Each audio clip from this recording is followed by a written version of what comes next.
So you can see, since the sheep have been out grazing, the grass is cut down quite a bit. They also eat all the leaves off the lower hanging branches from the oak trees. See, there's more leaves coming, new leaves coming.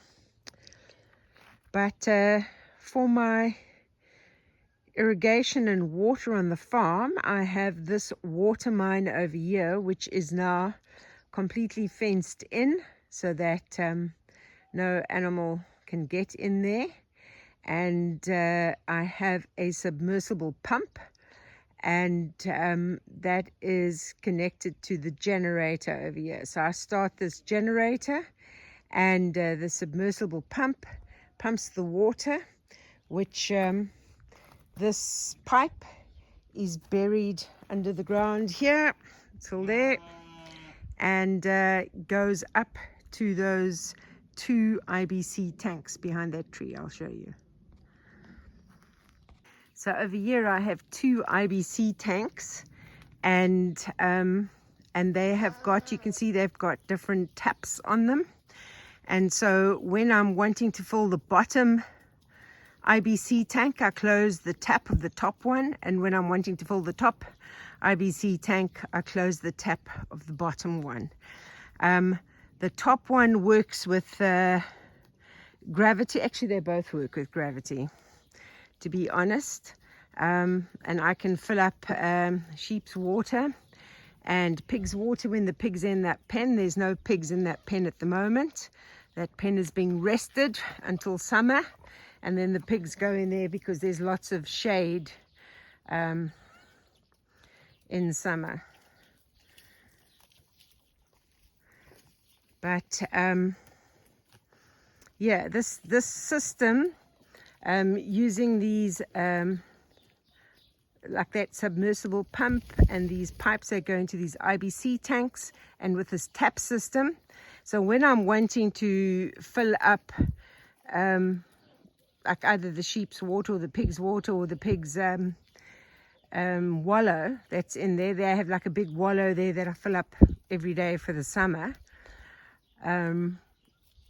because pigs don't have sweat glands, so you've got to provide them with a wallow definitely in the summer. So yeah, so over here at the bottom I open that tap and then the water can come out, and then there's another tap at the top that I can open for water to come out of that hose. But this system works very well, completely off-grid. Once these tanks are full, then it is gravity. I don't have a pressure pump that's working here. I don't need to use it. So these 4 IBC tanks, they get water from the middle well.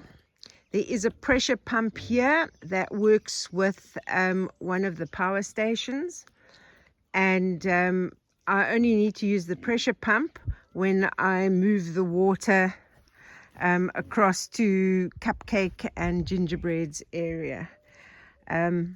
Otherwise, the first pen at the bottom here, it works with gravity, but the other 2, it doesn't go up the hill. So you can see once again, I've got it all works with like a tap system, and you can see these. They are all connected. So I have on this side here, you can get a bigger thing. So when I have the pump on at the bottom, it's a Briggs & Stratton pump, and I'm wanting to fill the top tanks, I will open the pipe like that, the tap like that. When I'm wanting to fill the bottom, I will open the bottom one and close the top one. But I don't have that on at the moment. But anyway, it fills both tanks, and it all works with this tap system. This is also connected to that IBC tank over there. So I can, if I turn that tap on, and these taps off, it'll fill that one over there, and those two over there are for the house. And if I turn that tap on and that tap off, then I will fill up the house IBC tanks. And it works the same system that I've got over here. Over here I've actually got a tap that see, that hose is on the ground, but when that hose is in that blue barrel over there, I just turn this tap on over here and I can fill it up without having to push past pigs in the mud. So the water, the well, my middle sort of well is down there, that area down there, and there's a fence around that as well. And then, yeah, you can see the pipe comes from there all the way along here. And then it's a lot of it is buried underground to go to those IBCs and then to the other IBC tanks for the house. So you can see I've used this tap system all over the farm.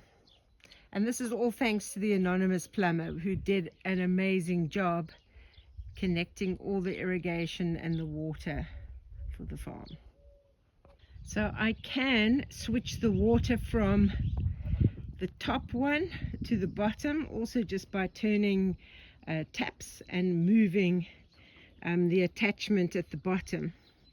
You can see there's the pipe that goes down to the house. So I can just move it that it attaches to this pipe coming from the top or to the bottom. That's how I change it if I've used up all the water in the one tank. The pipe that comes down to the raised garden bed, and it's connected to an irrigation system there. But to be honest, I don't use it because I use the water I harvest from my rainwater tanks. So I have a kitchen tap and a sink, and if I turn my tap on, I get hot water and I can get cold water. In my bathroom, I have a wash basin with hot and cold water. I have a shower. I'm not sure why this is down here. Put this at the top. The shower actually has quite high pressure, also hot and cold water. And my toilet is a flush toilet. You can see the hot and cold water comes in through these pipes that have all been set up, going into the toilet as well. The sewage, there's a pipe that is under the floor, and that goes to a vermicomposting sewage pit. All the other water from the wash basin and from the shower, that goes off into another runoff that goes into the pig pen and creates like a wallow area for them. I do have a little washing machine that I can use to wash smalls and stuff like that, which makes that much easier, really. The bigger stuff I take to the laundry, but smaller stuff I use this washing machine, which then gets plugged into a power station. Another one of these poo slugs. They are everywhere this year. Never saw them like this last year or the year before. This is a bit overgrown, but you can see water pipes going into the white ones, or the pipes, the hot water and the cold water going into the house. And this is the waste pipe that comes out along here and comes out over there. So you can see this tap is open. This goes to the pressure pump. So every time I turn a tap on or flush the toilet, the pressure pump kicks in, and it does that sort of automatically every time I open a tap in the house or flush the toilet. And that yeah, is what gives me the water pressure. This pressure pump is amazing. I do have 2 water filters there that need obviously to be changed because they're looking a little bit distressed.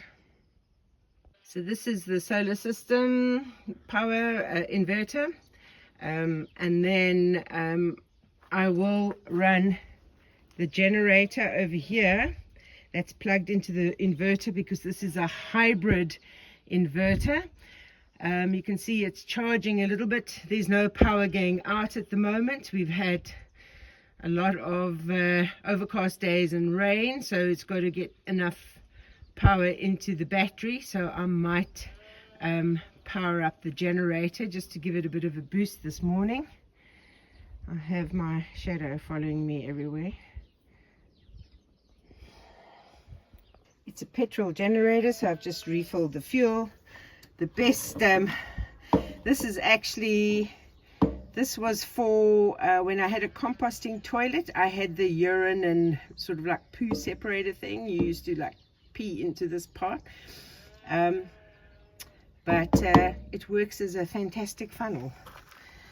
Right, so let me start up this generator and give the batteries a little bit of juice. Generator on. Power's coming in, and when you hear that change in the generator, you know it's because it is now kicking in. It is showing a fault, but that will go away.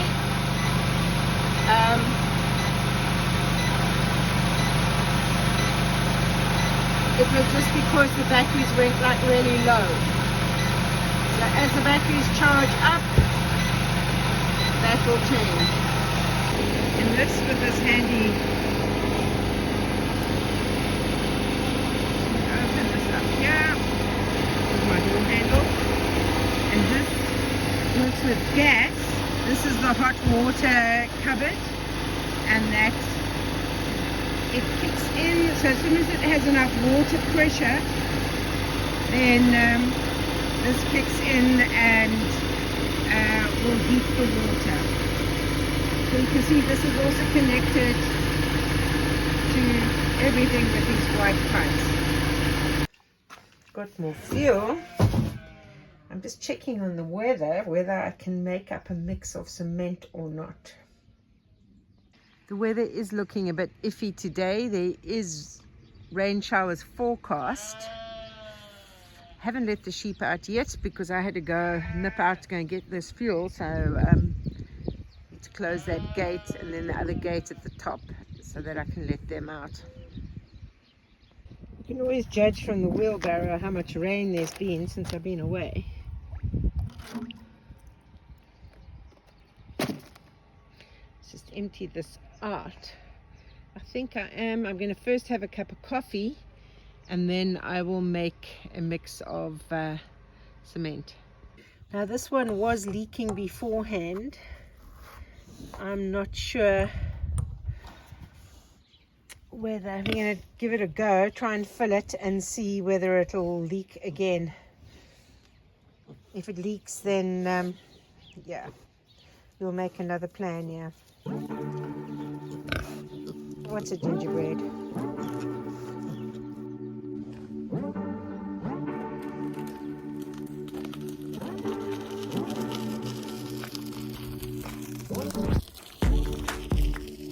All running behind me as I'm pushing this wheelbarrow. You're not giving me any peace. So this is the pressure pump that is used for these IBC tanks, and the power station I'll be putting this on to drive those.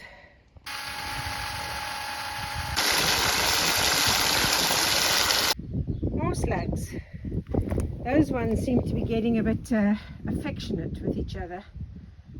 Power has just gone off. It's charging, I can see a little bit, but not enough to really get the power going. I did get more fuel, so I'm going to refill the generator and get that going again. So this over here is the second rainwater harvesting tank. Haven't actually used the water from here yet. And over there you can see I need to build a new top or a new lid for the my vermicomposting septic tank that I've got over there. So I used the Oxfam instructions. They build these vermicomposting flush toilet tanks all around the world. And oh, Snickerdoodle's heard my voice and come running closer. Yeah, can you hear me? He's running to the fence. They all know I'm out now. Now they're gonna make their way back to the feeding area. There he is. Yeah, so this is so to build this, it is I had the digger came and he dug like a big hole, big pit over here, and then it was lined with bricks. So this is actually sort of like, it's got brick walls, and then you have the sand at the bottom, then bigger stones, then the larger pieces of gravel, then finer gravel, and then some sand, and then some sawdust on the top to create the bedding for the worms. So this is and then this my sewage goes, you can see the pipes over here in the thing. The pipes go straight into the middle of that tank. I did make a lid. I'm going to have to make a better lid for it now, but there's absolutely no smell whatsoever. And yeah, this is the design that Oxfam does in lots of developing countries. Right, it's all kicked in now, charging the house and charging the batteries. I really need to build a deck here because it's actually quite dangerous jumping from slippery rock to slippery rock to get to our solar system here. So, not the safest. So huge thanks again to the anonymous plumber who set up the irrigation, to Radar who set up the electricity for the house, Morton who has tweaked things, Nick who's come to tinker with things, especially the water pressure when it's, I don't know, there was a leak in the bladder or something. But thank you so much to those guys for helping me be able to survive off-grid. So I hope you found today's video interesting. So in the meantime, stay sane, stay safe, and I'll see you on the next video.